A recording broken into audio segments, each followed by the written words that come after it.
Coming up on Tech News Weekly, Micah Sargent and I talk about how the COBOL programming language is holding up unemployment checks.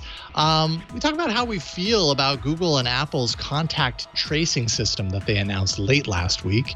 A new low-cost iPhone SE is released, maybe at the exact right time. Minecraft's ray tracing update is finally live. How Animal Crossing has become the go-to game for the quarantine, and the changing roadmap for the PlayStation 5. All that and more coming up next on Tech News Weekly. Tech News Weekly is brought to you from LastPass Studios. Stay in control when it comes to your company's access points and authentication. LastPass makes enterprise-level security simple for your remote workforce. Check out lastpass.com/twit to learn more. Podcasts you love. From people you trust. This is Twit.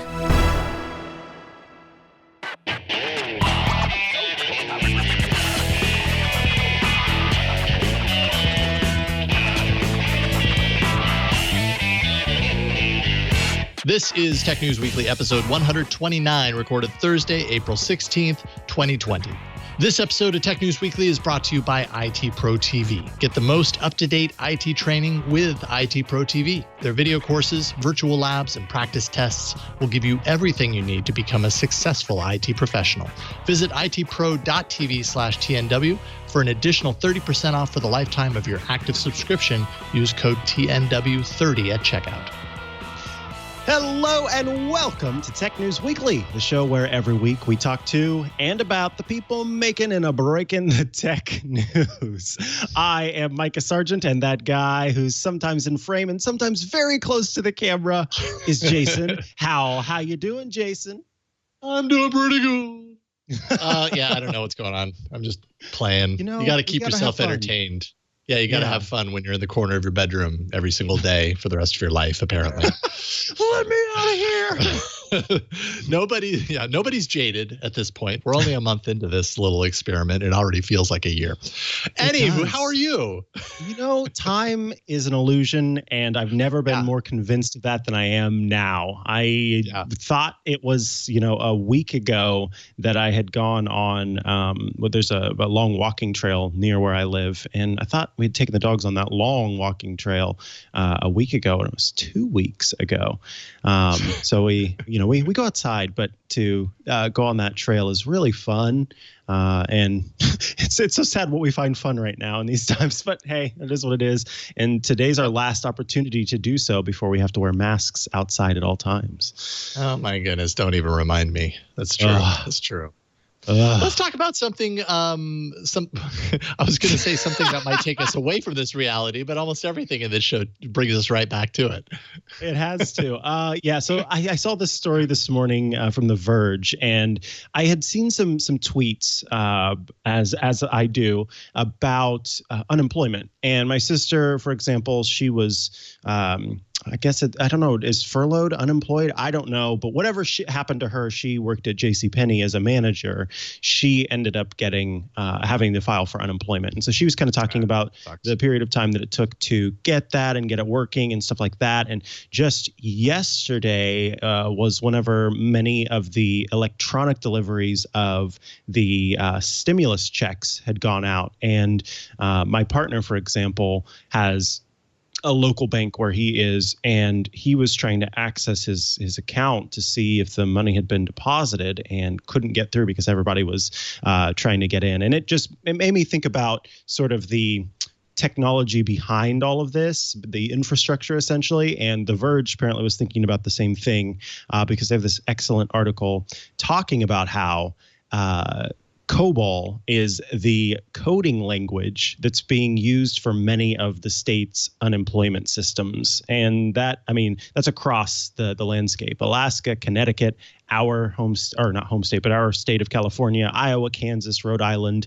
are some of the states that have a system that's backed up by COBOL. And it turns out that many developers are not using COBOL anymore and have aged out of the workforce. So they're trying to find new systems or folks who can use the system to code COBOL and sort of keep it up and running. So it's been a struggle, obviously, and they're trying to come up with new technologies. In fact, I think there was one state that said we were in the process of switching. Oh, it was Colorado. We were in the process from switching away from COBOL, and alas, all of this stuff went down, and so now we're still stuck in it and wish that we could migrate away from it.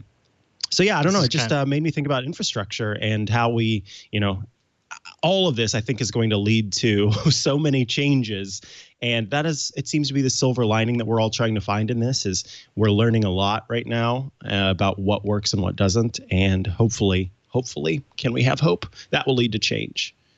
Yeah, this is kind of like the legacy Windows XP problem, which is that, hey, look, it's still doing its job. It's really hard to switch away from a system that still works, but it's easy from our kind of like up-to-date technology-minded perspective to be like, yeah, but it's not the latest, it's not the greatest. And granted, here it seems to be actually slowing things down. So maybe this is the critical moment where they say, okay, maybe we do need to upgrade these systems. But who knows?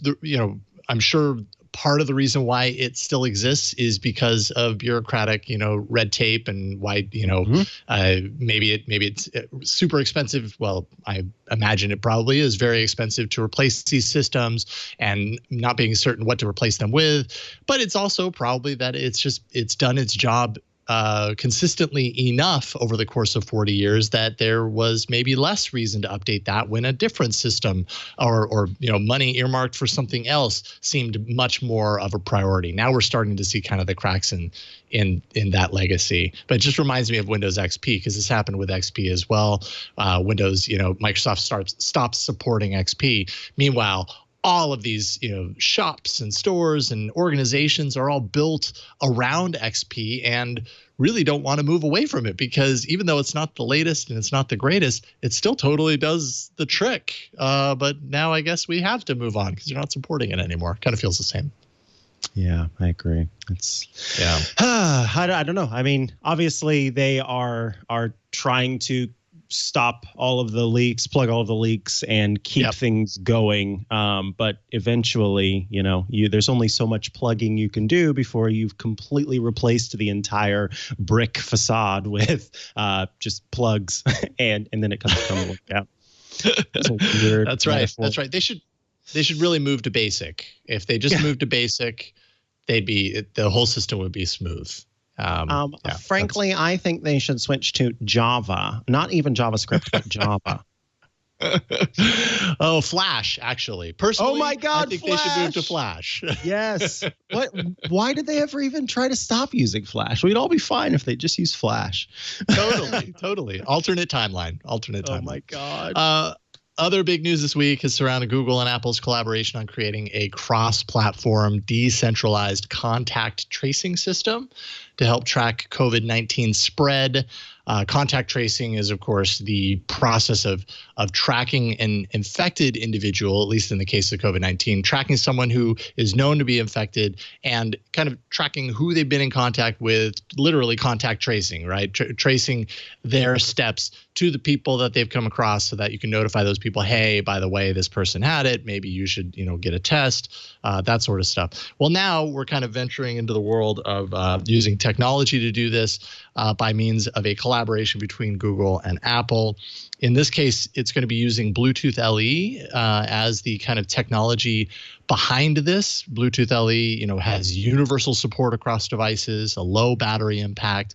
It also has a pretty short proximity, which is useful for knowing how close someone is to another, and it doesn't rely on location data. So Google and Apple are both saying, hey, this is something that we can bake into the OS so that when someone who is known to have contracted COVID you can basically plug this into the system somehow and be like, okay, here are the points of contact with these other people who have this running on their phones. Notify them. It's opt-in. So there are a number of ways in which this is being created with security, or rather privacy, in mind, but I think security is probably an implication here as well.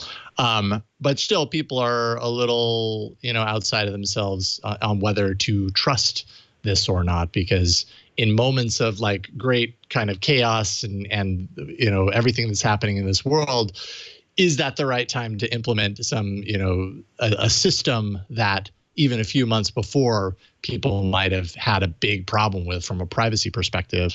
And I think everybody's just going to have a different outlook on whether they trust this system. Micah, do you trust this system as right now? So it's odd. I tend to fall on the side of rose-tinted shades, happy-go-lucky sort of hopeful about all things in the world, in which case I want to trust the system, I guess is what I would say. These companies are doing what they are able to do in an effort to help with this crisis. And what they are able to do is this contact tracing system. They can't ramp up testing. That's not their purview.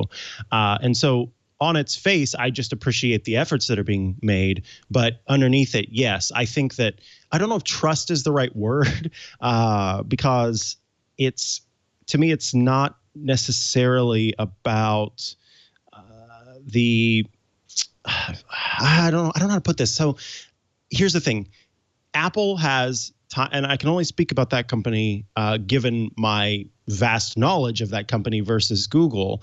And Apple has time and time again shown its commitment to privacy, its users' privacy. They literally fought the FBI over the implications of data use and privacy. And they constantly make it a line item on everything that they do, letting you know exactly how data will be used, what will or will not be used, their differential privacy methods, all of these things that they put in place to make sure that the individual user is safe, but also they are safe in the sense that it is safe in the sense that it cannot take your data. It doesn't want the keys. Apple does not want the keys. And so in that aspect, I do put a certain bit of my trust and faith in this effort to create a system that will work. That said, we are all in the midst of this crisis, and there are we all respond differently to trauma. And one of the sort of global ways that folks respond to trauma is by looking for ways to be able to control what's going on around them and find control in their lives because they feel like their lives are out of control because they don't have control over this crisis.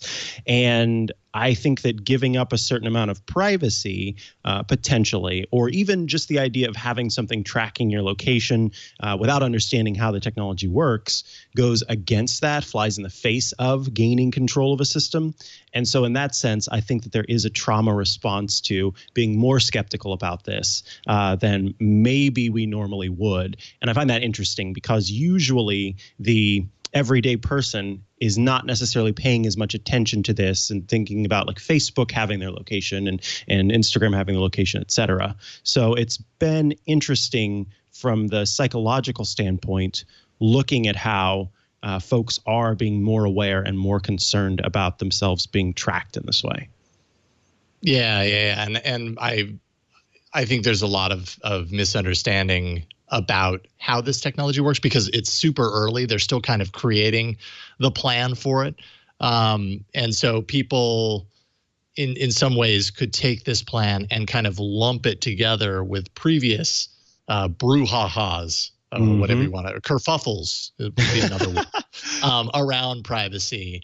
And say, oh, they are the same when maybe they are not. Although there are a whole lot of skeptical people out there about this who who feel like this is a greater plan of something much larger than beyond, and extends beyond even the coronavirus. And like, okay, well, this is the foot through the door, and then you'll see what'll happen. And the heck knows at that point? Ultimately, my concern is of the now, and if this allows people to have more insight into whether their direct impact on their lives is affected, like they might have actually contracted the coronavirus. This is technology that could tell them, "Hey, go get tested." That way, then I kind of think I'm all for it. And I'm with you.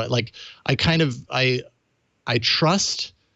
Maybe I trust Apple a little more than I do Google, just from track record perspective and all the level of tracking that Google does.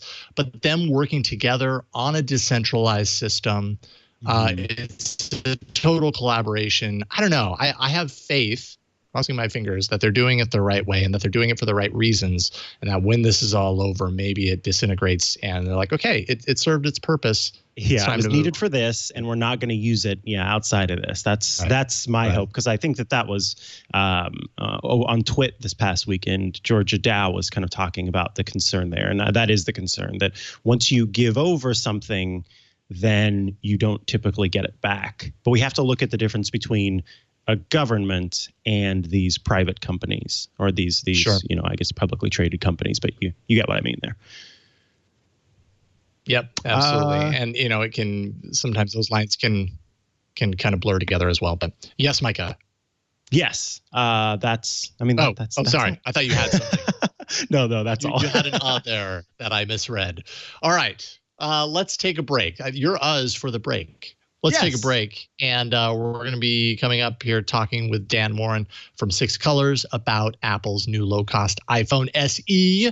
Might be the perfect time for a low-cost iPhone right now, actually. But first, this episode of Tech News Weekly is brought to you by IT Pro TV. Now, as a busy working professional, it can be difficult to learn new skills or even make a career change. And IT Pro TV has made learning IT and finishing IT certifications possible. And right now, with everything that's going on in the world, travel restrictions, social distancing, shelter in place, all those things, it has never been a better time to visit itpro.tv/TNW and sign up for the remote learning opportunities that IT Pro TV has to offer, that they excel at. Binge-worthy learning for IT professionals, fresh content as the IT world is constantly changing. It's in their core values to have content that is current, that's relevant, and up to date.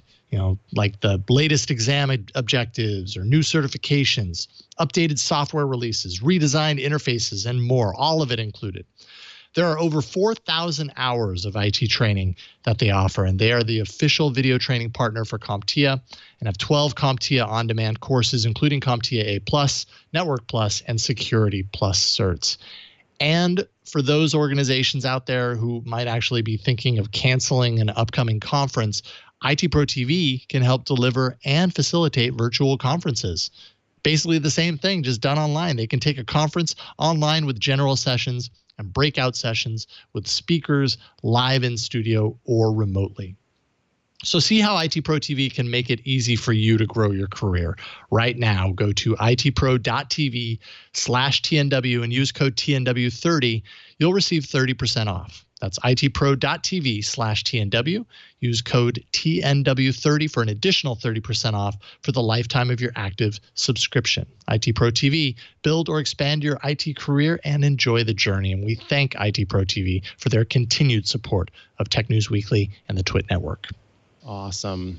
Well, folks, once again, we've had a little bit of tech news that's taken place, some product launches in the midst of all of this. A little bit of a shock, a little bit of a surprise, and something that, we had been expecting for a while. And so I thought that since Apple has announced and released the iPhone SE, the budget model iPhone, and did an early release of the keyboard, that we would have my good friend and pal and co-host of Clockwise on the show, Dan Moren from 6 Colors, to talk to us. Hello, Dan. Hi, guys. How you doing? Doing all right. Hanging in there. Thank you for being with us today. Always a pleasure. Alrighty, so let's get into it. I'm going to start with the small thing before we move on to the big thing. And so the small thing, well, I guess it depends on who you are. It's a big thing for me, but it's a small thing in the scheme of things, and that is the keyboard, the new keyboard case that Apple had announced for the iPad Pro. And it comes in both the 11-inch and 12.9-inch variants, and it has a cantilever design, and it sort of has the iPad floating above the keyboard with a trackpad. And this was originally supposed to launch in May. They said the keyboard would be coming in May, but Apple has revealed it sooner. Do we know anything about what happened there, why it's suddenly been released sooner, what's going on? I don't think we have a really great idea. I think, though, that this fits in very much in the Tim Cook playbook of, under promise and over deliver, which is to say, let's give you a conservative date where we definitely know, like, even if the worst case scenario happens, we'd be able to ship these things. And if we can beat that, great. I suspect that perhaps some of the recovery efforts in China, where the manufacturing is done, may have helped speed this along a little bit more in terms of those getting back up and running again. Perhaps some improvements in supply chains, or maybe they've just been able to figure out their logistics a little bit better. But yeah, this is a classic move. It's the same way when Apple does its financials, it always sort of used to really lowball. Now it's kind of a little more reasonable, but you used to give numbers confident of hitting, because why not, right? Like, you definitely want to be able to hit it. It's much better than the alternative where you overpromise and underdeliver. Absolutely, yeah. Now, this product kind of was revealed on Amazon sooner than it was on Apple's website. And there was some speculation based on that, some weight speculation based on that, where people were calculating, okay, how much does the keyboard itself weigh? How much does it weigh with the iPad in it? How does this all work?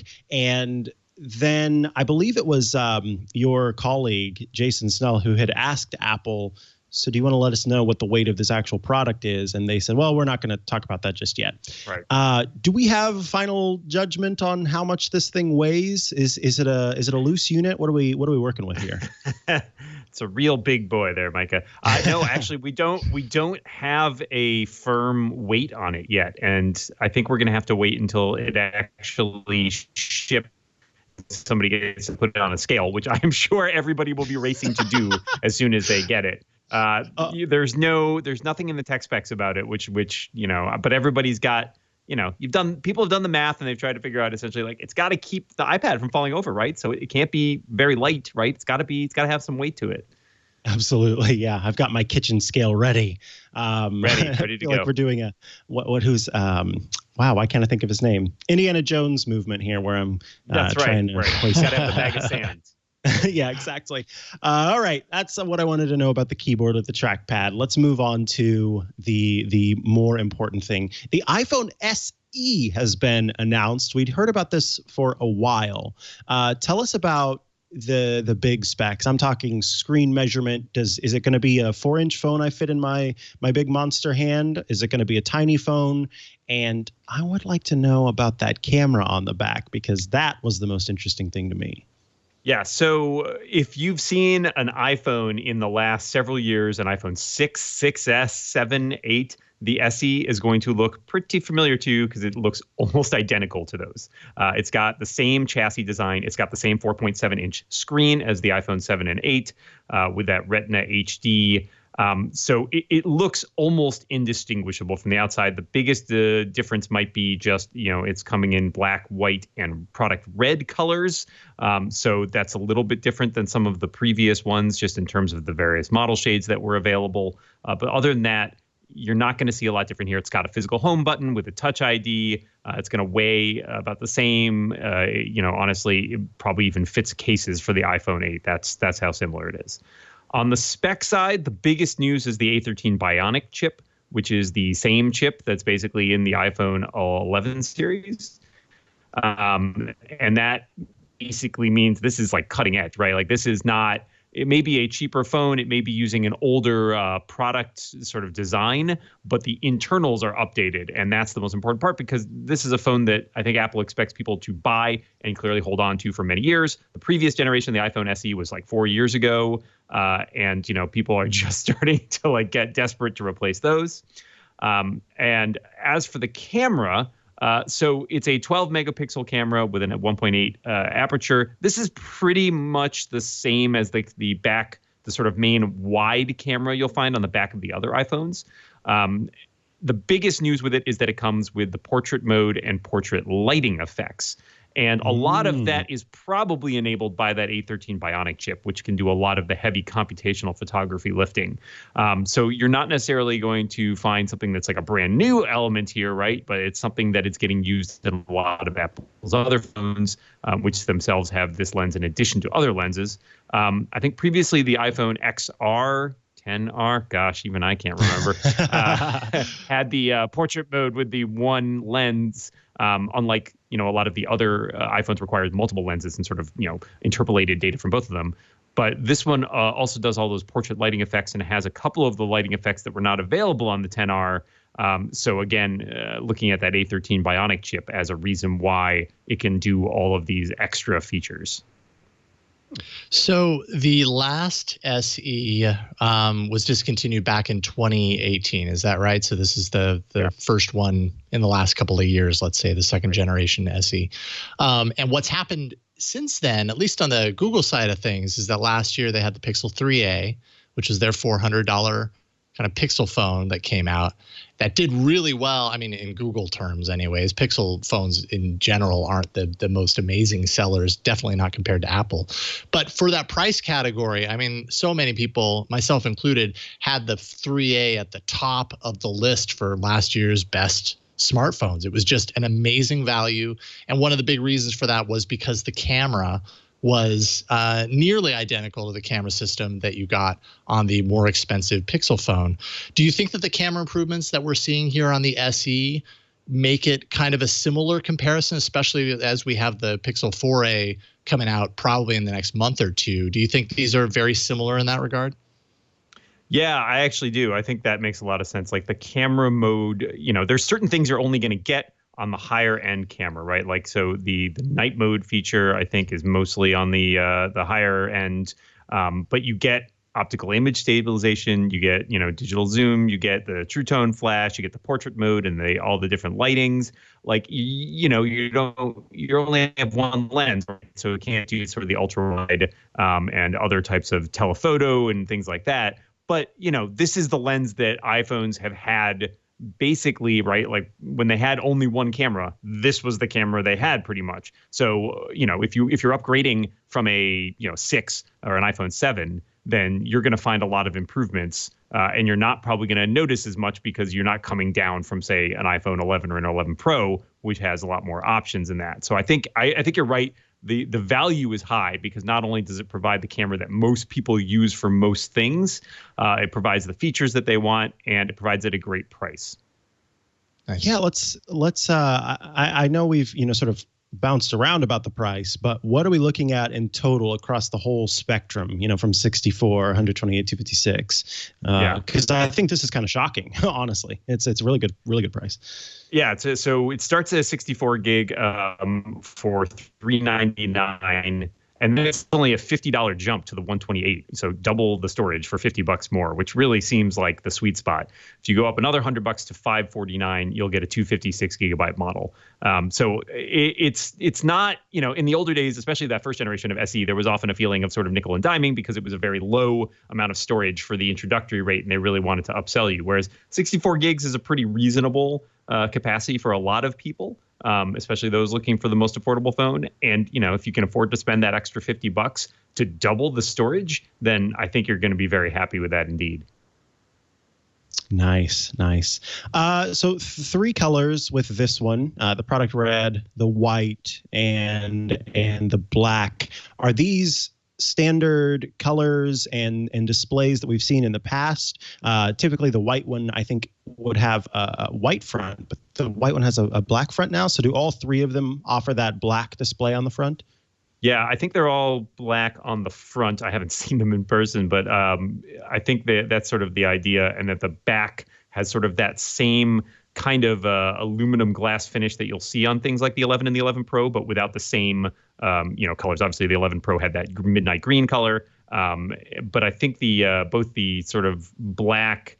It's actually a black. It's not a space gray for once, which is also a bit of a change, but you'll have that sort of like same uniform color on the back, as opposed to earlier models like the 7 and 8. I think, you tended to get more of the sort of like silver color or gold metallic tones. So ultra wideband chip is not in this, which it is in the most recent iPhone 11. Interestingly, that UWB chip is also not in the most recent iPad Pros. Anything to read there? Is this a technology that maybe is not meant to be Apple experimenting across its entire device space, or are we reading too much into it in that way? I think that's a great question. I don't know. I don't think we know at this point. The only place we've seen it deployed is in that iPhone 11 series, and Apple has been pretty close-mouthed about what they're going to use it for. They've discussed that it has sort of like this sort of presence sensing capability, and it allows for things like AirDrop features that are more like directional, essentially, than sort of how it works with just Bluetooth. There's a lot of rumor that it has to do with these AirTag tiles that Apple's working on, which lets you find objects that you attach them to, but very little has been said about it. So I don't know. I think probably, if I had to guess, that mainly the SE, I imagine it's a matter of keeping costs down. That's a new technology. It's one that hasn't been broadly deployed, and it's one that we don't really know a lot about the use cases for. So even though Apple might want this to be sort of a long-term phone that people buy, maybe they just felt like it wasn't there yet. On the iPad side, I don't know. Not everything that makes it to an iPhone always made it into an iPad either, right? Like 3D Touch never made it into an iPad. So perhaps this is a case where Apple's really envisioning a use case that involves the iPhone, a device that you're going to be, carrying with you everywhere you go. So that would be my best guess, is that it has to do more with where Apple sees this technology going, and maybe it's a much more limited use case than we originally thought. That makes sense. Excuse me, that makes sense. So this is the product for the masses. Yeah, this is the every person's product, I would say. And you've got the Pro model, and then this is sort of the distinction where you've got they're not going to call it the budget model, but it kind of seems to be the budget model. Any last things we should know about the iPhone SE or the new keyboard that Apple has announced? Any other announcements in that news release, or was that kind of the scope of it? That was the main part. I mean, a couple other minor takeaways on the SE side that I noted, which were, one, it has the dual SIM support that rolled out with sort of the more high-end iPhones, which means you can have an eSIM in addition to a nano SIM. And it's also got that haptic feedback that sort of replaces the 3D Touch feature that we saw in earlier iPhones. I think that pretty much signs the death warrant for 3D Touch in terms of a technology that Apple's going to use. It was always kind of expensive and really hard to deploy in like larger and larger screens. So yeah, I think that sort of like crystallizes a bit where the line is going and what features are going to be standard. Gotcha. Well, Dan Moren of Six Colors, thank you so much for joining us today on Tech News Weekly. We do appreciate your insight. Thanks, guys. Always a pleasure. Thanks. And well, quickly, I forgot to say this. If folks would like to follow you online, check out the work that you do, where could they do so? You can, of course, find me at Six Colors. I also write a weekly column at Macworld. I host the Rebound, a tech podcast, and I host Clockwise with Micah there. And I'm also an author. And guess what? I've got a copy of my new book here. I'm going to hold it up. OMG. It's got a really great color. That is an Nice. excellent Nice. cover. Wow. Yes, the Aleph Love Extraction comes out on May 12th. Pre-orders up now for ebook, paper, all that good stuff. You can check out my website at dmoren.com for more on that. Awesome. Thank you very much. Thanks, guys. Thank you, Dan. We'll talk to you soon. Best of luck with the book. That's amazing. I have so much respect for anyone who can write a book. Like, I agree. I could never do that. Like, I just don't understand. All right. Minecraft's eagerly anticipated ray tracing facelift. Maybe you've heard of this coming down the line. Well, it's finally live. Right now might be the perfect time for its release. And joining us to talk about this and a few other gaming topics is the return, hopefully triumphant, of Sam Machkovech from Ars Technica. How's it going, Sam? Hold on, I'm doing one of these gestures for the video viewers as you're saying all those nice things. Yes. Hello, it's going quite well. It's so nice to see the entire rest of the world come in line with my own recording from home life. I've had all this stuff kicking for years. It's time for everybody to come over and play board games virtually at this point. But yes, Minecraft's ray tracing facelift has been teased, talked about, hinted at for a couple of years. It was once called the super duper graphics update because Minecraft can't do anything without sounding silly. And then this ray tracing thing was announced, and part of it said RTX and part of it said new Xbox. But now, today, if you can get through Microsoft and Mojang's hammered servers, you can download this on Windows 10. It is called the Minecraft RTX Beta, RTX being a specific NVIDIA product line. And what it does is it brings what's known as ray tracing, in this case specifically path tracing, to the Minecraft experience. The idea being most video games, when they have anything that resembles lights or shadows, do what's known as rasterization in order to render those. So that could be sort of a trick. It could be kind of like a mirror image for what looks like a reflection. It could be a pre-baked bit of lighting. It could be sort of a faked thing called ambient occlusion, where they fake the little bit of darkness that appears in the corner of a given scene. But when you model every single ray of light, it all looks more realistic. It also costs a ton computationally. But NVIDIA has been crowing about ray tracing for almost 3 years now, with products being in the wild for about 1.5 years, 2 years. And Minecraft and RTX are quite a fusion. If you're watching the video version of this, you will be seeing some screenshots. They're at the very bottom of the article for the producer that show the before and after of what happens. Keep scrolling, producer, all the way to the bottom for the before and after of what happens when you turn the effects on and off. It's this incredible light bounce. Keep going, producer. You are not there yet. You add so many carousels to your article. Yeah, well, the thing it's right there. The images of it are crucial because you get these incredible light bounce effects with or without this turned off. And Minecraft is one of these things that looks janky, old, 8-bit. It's all really blocky, and you might say to yourself, how high tech can it look? Well, I've been testing it for about 5 days, and I've never seen anything like it. That is really cool. So, all right. So, obviously, this is Windows 10 right now. You mentioned something about it coming to the Xbox at some point. Like, what kind of hardware is required to get this up and running? This isn't something that just anyone with a Windows 10 machine can get this going. You need specific hardware in your system, right? That is correct. That's one of my warnings I had in the article is if you've got kids browsing the internet, put this article on your block list for any of your children on their net nanny because it is expensive. You need what's known as an RTX graphics card. Technically, you need just anything that supports ray tracing, but only NVIDIA's RTX graphics cards, which start at $350 and go all the way up to the consumer price, scare quotes, of $1,200, support this. But you also need a decent processor and so on. You basically need a gaming PC. And a gaming PC with an NVIDIA RTX card. AMD does not yet have a ray tracing equivalent. But from there, if you own Minecraft, you don't have to buy another version of Minecraft. You go in to the Windows Xbox Insider Hub on Windows 10, which is currently being slammed. Its servers are crashing. And then just claim it as a beta. And what this beta does is it puts you in a sandbox, so you can't share your worlds that currently exist with your friends like in an easy one-click way. You have to import them, or you have to use other pre-made things. And NVIDIA's posted a bunch of guides. But because it's a closed beta, or not a closed beta, but as an open beta, there are some hoops to jump through.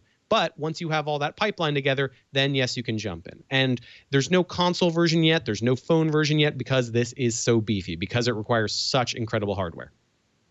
Cool. Well, and it's the perfect time right now because everybody is trying to fill their time with, particularly games. If I trust what I see on Twitter right now, everybody's talking about games. In particular, I see a lot of chatter about Animal Crossing, New Horizons, that came out, I think, about a month ago. You actually did a review of this game a month ago. It's on the Nintendo Switch. Bringing it up now just because it seems like it's an escape for a lot of players right now. Why is there so much love for this game? I don't have the console, so I can't play it, and I kind of want it. I want to be in on this, but what's all the rage about?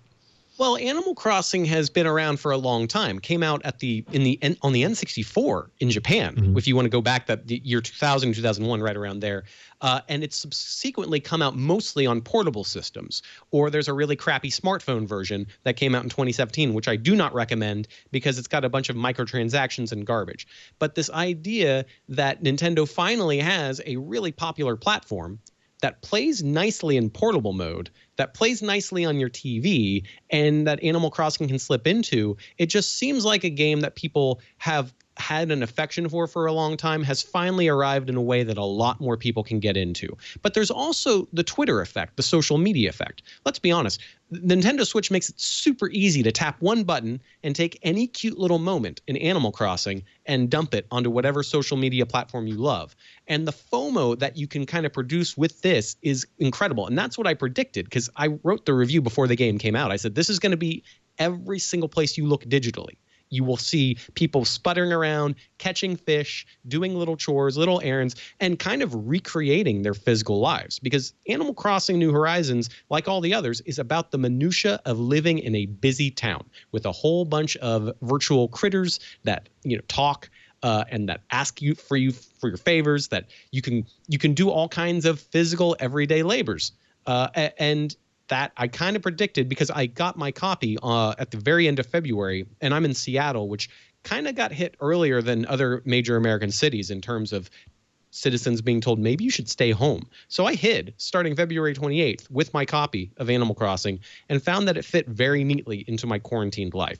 So the ability to do these sort of real life things, to comment on what it is we miss from this sort of physical life that we all used to just take for granted, and to do so with cute little critters like Tom Nook, it all adds up to a pretty obvious formula of FOMO, of, oh, that's cute, oh, I can share this, I can relate to it, and then other people say, I want it, oh, and then the Switch is sold out everywhere. So then you add that extra little bit of exoticness. Yeah, we all want what we can't have, especially right now. It seems like we can't have a lot. Now, this game has seen 3 million in domestic sales, not including digital sales so far since launch. Do you think that it would have had such a strong performance if it came out at a different time? I know it was delayed, but I mean, it really does seem like the time was kind of ripe for a game like this. I mean, honestly, even without everyone in pandemic quarantine, I do believe it would have done pretty much as well, if anything, with greater store sales, because the Switch's release schedule hasn't had a hit for a minute. It hasn't had a bona fide, oh, we love this series and everybody talks about it and we're going to get it. Luigi's Mansion 3 was the last one, and I think I got 1,000 eye rolls in chat just now because Luigi's just not Mario. He's not a star in the way that Animal Crossing has built up a reputation for years. So I think it would have done it well. It just, the serendipity of it being this very good, oh, I need ways to have it gives you a routine. It's like a digital bonsai tree is how I describe the game, that you're always going in and snipping a little bit and then coming back because everything is time gated. It checks the clock on your system, and you're logging in on the internet to share stuff with friends, so you can't do the fake the clock trick if you want to play it socially. So that adds up to a game that you really do have to create sort of a schedule for, a routine for. And I don't know about you, but sometimes I forget what day it is. But Animal Crossing reminds me, because there's a stock market whose prices go up and down based on what day and what time of day. So that absolutely adds to the appeal. Man, now I want to play it even more. Not that I could like totally find time for it in my life, because even though I'm just in this house, I find that I'm like busier now than I have been in a really long time. I can't believe you're not going to try and share it with your family, because it is a shareable game. You create one island, and then however many people use that same Switch, share it, which actually has caused people to go crazy in relationships because they find that they share their island very differently. There's a whole other branch I could go down if we're going to talk about relationships in quarantine. That is awesome. All right. Well, maybe I'll have to, be in the throngs of people looking for a Switch. I'll think about that. Finally, Bloomberg reported yesterday that the upcoming PlayStation 5 might actually be limited when it's launched this holiday season. What exactly is the news there? Yeah, we got Bloomberg citing some apparently sources close to the matter saying that they're not going to make as many PlayStation 5s in the launch window. And it's conjecture from there as to exactly why. The sources aren't saying exactly what Sony's doing. And so from there, it's sort of us guessing that Sony's saying, well, we are producing a decent number of these things, but we're also going to mark the price up to somewhere near $500 or $550 US, which is considered pretty high for a console launch. We haven't seen that exact figure, anything of 500 or above, in a few console generations. And previous console generations that launched that high did not do well. So it's a question of, well, is it because the parts cost so much that they are pricing it that high? Are they pricing it that high because they figure people are just going to buy it and resell it on eBay anyway? There's question marks there. But the point is, it's whatever limited supply there was already going to be, because consoles always launch in pretty limited fashion, it's going to be even more severe. And that's happening in a crazy economic time. Yeah, no kidding. Now, on the top of that article, we saw a little shot of the DualSense controller, which you actually wrote about this last week. We kind of got our first glimpse of the controller for the PlayStation 5. What do you think? Are there things that this controller can do that the DualShock cannot do, or is it just a pretty panda-looking device? Well, it's funny. Just now I was talking about the limited info we have on the price. We also have limited info on the controller, and Sony's doing a whole lot of drip feed. I don't think they wanted this today's news about price necessarily being the good news drip feed, but the controller is called DualSense, and we thought that might have to do with some patents that were uncovered about biometric sensors that might be in a controller. But Sony hasn't said anything about that. Instead, this thing rumbles a lot. It's got essentially, if you've played with a Nintendo Switch controller, you may have noticed something called HD Rumble, and there's only a very small number of games that support this in a really interesting way. But the idea is that there's a frequency level vibration tweak, meaning you can get it to rumble as much or as little in any place in the controller as you want, which for some Switch things makes it feel like there's a little tiny ball rolling around inside of it. It's a trippy thing that few games use, and Sony seems to be interested in having that spread out across a giant full controller as opposed to a tiny Nintendo Joy-Con, and to have it supported in many more games and even add the touch sense to those triggers. So imagine playing a game with a bow and arrow. This is one thing they suggest. And you press down on the trigger and it adds an extra bit of resistance based on what it is you're doing in the game. Same thing could go for a car in terms of whether you're pulling the clutch or slamming on the brakes. Same thing could go with all kinds of other software. So that's what they've hinted at. And that is the most interesting thing that they've publicized. Now, the question is, how much is this thing going to cost? Are all these extra sensors and rumbly bits going to jack up the price? And also, how is virtual reality going to work? Because the controller has one little thing. If you look at it, they didn't talk about this. The light bar has moved. There used to be a giant glowing light on the back of the PS4 controller. That's not there on the PS5 controller. They've moved it to be more of a cute tiny accent. It looks more aesthetic than useful. So does that mean it won't be used in VR? Does that mean the VR system will have a totally different tracking system? They've hinted to PlayStation 5 getting virtual reality at some point. We don't even know exactly if or when that's going to happen. So there's a little bit of faith there. So again, Sony's giving us just that little bit of drip feed, a little bit of interesting info, and a controller that ultimately looks more like an Xbox controller, which kind of cracks me up. If you actually take that image, that white, black, and blue robot-looking thing, and just paint it entirely black, it's got Xbox-like dimensions, which is a really interesting way for them to admit that maybe Microsoft beat them. Yeah, interesting stuff. I'm looking forward to finding out more about the PlayStation 5 and all this stuff. And I love getting you on right now, especially. Well, I always enjoy having you on the show, Sam, but especially right now because I don't know, games are kind of a glimmer of happiness for a lot of people right now, and so it's good to keep talking about them so that we can see what kind of games we need to find for our library and take our minds off of things a little bit. Sure thing. Sam Machkovech. We at Ars Technica, we're covering all that stuff, and you can head to arstechnica.com for more on lots of games you can play with people you love while you're all at home. And you can find me at Sam Red on the Twitter. I think Jason was about to set me up for that, so I just beating you to the punch. I'd rather hear you say it. And we'll do game stuff soon. Right on, Sam. Take care of yourself. Enjoy your games. We'll talk to you soon. All right. And that, as they say, or as we say at the end of our show, is that.